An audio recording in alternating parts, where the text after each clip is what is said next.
Nadie en el barrio de San Gabriel recordaba un invierno tan silencioso como aquel. No porque no hubiera ruido, sino porque la gente había aprendido a caminar con la cabeza baja, como si el frío también se hubiera metido en los corazones. Las tiendas abrían tarde. Los saludos se habían vuelto breves y las sonrisas eran raras, casi un lujo. En una de las calles más antiguas, entre edificios gastados por el tiempo, vivía Mateo Ríos, un hombre común, de esos que pasan desapercibidos incluso para sus propios pensamientos.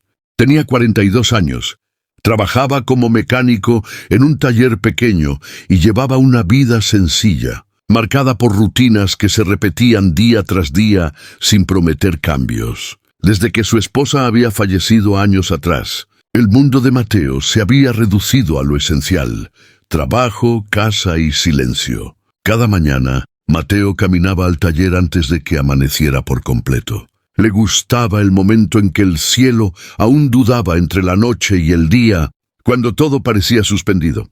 Aquel martes no fue diferente, salvo por un detalle que rompió la monotonía. En la esquina de la panadería, sentada sobre un cartón húmedo, había una mujer mayor envuelta en un abrigo demasiado fino para el frío. Su cabello blanco caía desordenado sobre un rostro cansado, y sus manos temblaban mientras sostenía una taza vacía. No pedía en voz alta, no llamaba la atención, simplemente estaba allí, existiendo. Mateo pasó de largo al principio, no por crueldad, sino por costumbre. Había aprendido a no mirar demasiado, a protegerse del peso de historias ajenas que no sabía cómo cargar. Sin embargo, después de unos pasos, algo lo detuvo. Tal vez fue la forma en que la mujer miraba el suelo, como si ya no esperara nada. O tal vez fue un recuerdo, una imagen fugaz de su madre en los últimos años de vida, sentada cerca de la ventana, esperando visitas que nunca llegaban. Mateo regresó sobre sus pasos sin pensarlo demasiado, como si su cuerpo hubiera tomado la decisión antes que su mente. Entró a la panadería y compró 2 panes calientes y un café. Cuando regresó, se agachó frente a la mujer y le extendió la bolsa. Ella levantó la vista con sorpresa, como si no estuviera acostumbrada a que alguien se detuviera por ella. Sus ojos se llenaron de lágrimas, pero no lloró. Aceptó el alimento con manos temblorosas y murmuró un agradecimiento casi inaudible. Mateo asintió incómodo sin saber qué más decir. Antes de irse, notó que la mujer llevaba un pequeño broche antiguo en forma de flor prendido al abrigo. Un detalle fuera de lugar en medio de tanta precariedad. Ese gesto pequeño e insignificante a los ojos del mundo no parecía destinado a cambiar nada. Mateo continuó su camino y el día siguió su curso. En el taller, el ruido de los motores y el olor a aceite lo envolvieron como siempre. Sus compañeros hablaban de problemas cotidianos, de cuentas por pagar, de un futuro que parecía estrecho.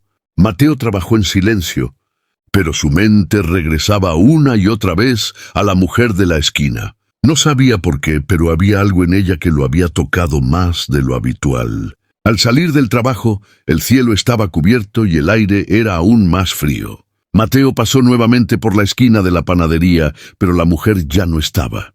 En su lugar, solo quedaba el cartón húmedo y la sensación incómoda de una historia inconclusa. Durante los días siguientes, Mateo comenzó a prestar más atención a su entorno. Notó al joven que siempre barría la calle frente a su casa, a la niña que esperaba a su padre todas las tardes en la parada del autobús, al anciano del edificio de al lado que cargaba solo las bolsas del supermercado. No hizo grandes cosas, pero empezó a ayudar en pequeños detalles: sostener una puerta, compartir una sonrisa, ofrecer una mano. Una semana después, al regresar del taller, Mateo encontró una nota debajo de la puerta de su apartamento. Estaba escrita con letra temblorosa y decía simplemente: «Gracias por no pasar de largo». No había firma. Mateo se quedó mirando el papel durante varios minutos, sintiendo un nudo en la garganta. No sabía cómo la mujer había encontrado su dirección, ni si realmente se trataba de ella, pero en el fondo lo sabía. Aquella nota parecía contener más peso del que podía soportar un trozo de papel. Esa noche, Mateo no durmió bien.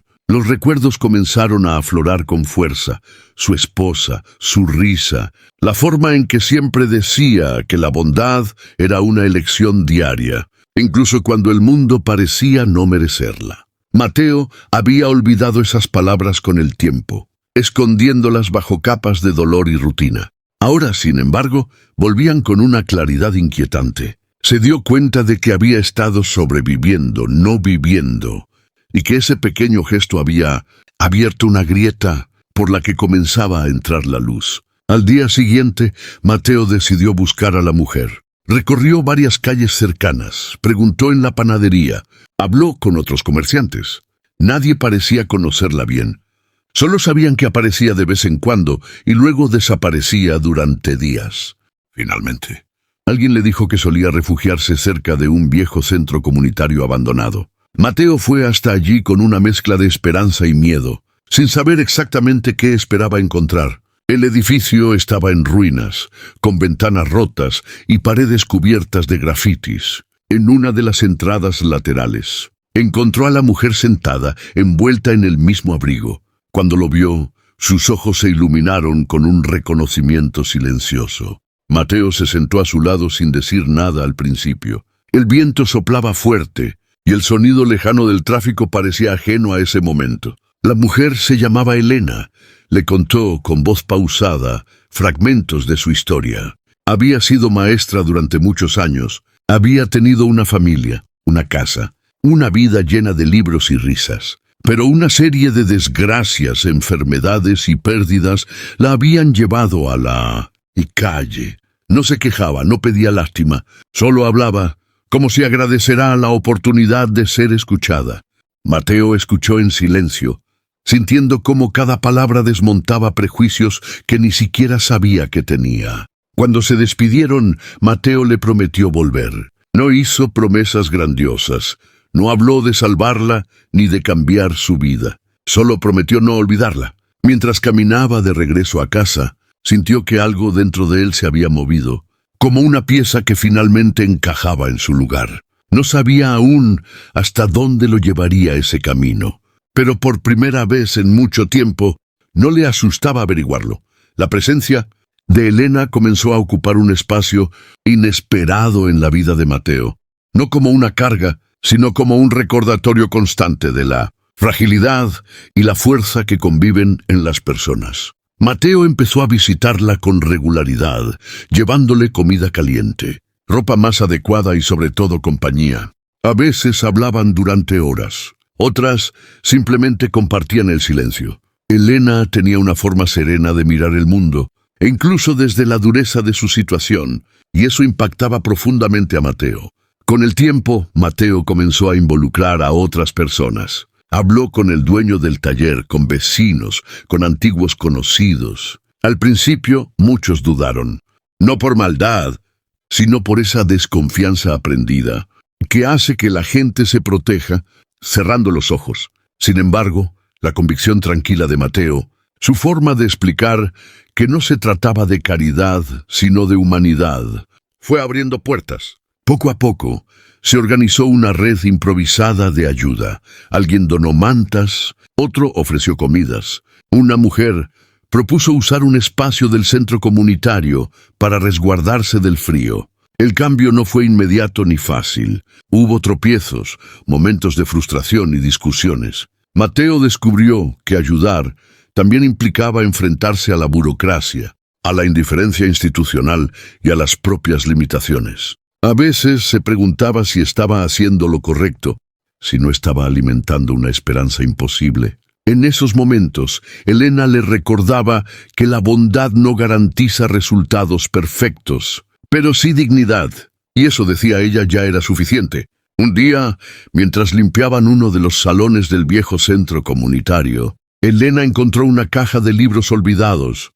Sus ojos brillaron al verlos, y comenzó a leer en voz alta fragmentos de historias que hablaban de otros tiempos y lugares. La gente que ayudaba se detenía a escuchar, y el lugar, antes abandonado, comenzó a llenarse de vida. Mateo observaba la escena con una mezcla de asombro y gratitud.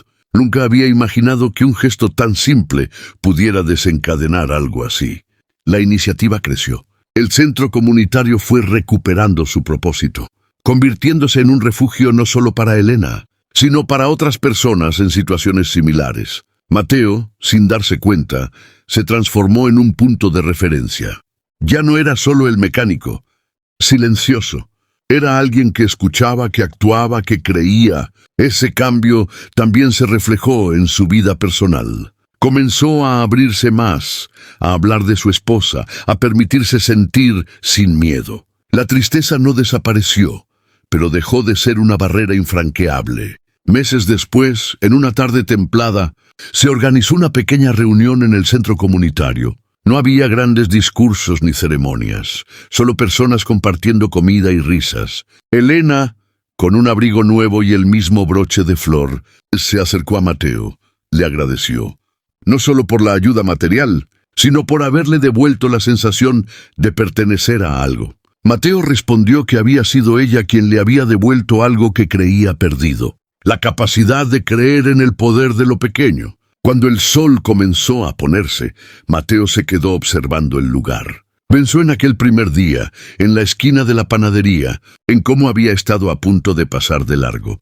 Entendió entonces que la bondad no siempre llega con grandes anuncios ni promesas espectaculares. A veces se presenta como una pausa, una decisión silenciosa de mirar y actuar.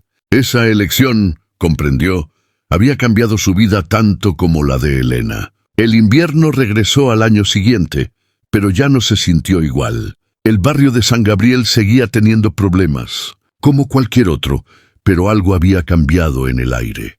La gente se saludaba más. El centro comunitario se había convertido en un punto de encuentro, y las historias compartidas tejían una red invisible de apoyo. Mateo seguía siendo mecánico.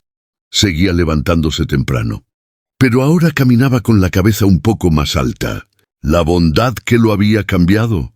Todo no había sido un acto heroico ni un sacrificio extremo. Había sido una elección sencilla, repetida día tras día, incluso cuando no era cómoda. Mateo aprendió que no podía salvar al mundo, pero sí podía transformar su pequeño rincón de él, y en ese proceso, sin buscarlo, se había salvado a sí mismo. Así, la historia de Mateo y Elena se convirtió en un susurro constante en el barrio, una prueba silenciosa de que la bondad, cuando se practica sin expectativas, tiene la capacidad de cambiarlo todo, empezando por el corazón de quien se atreve a ejercerla.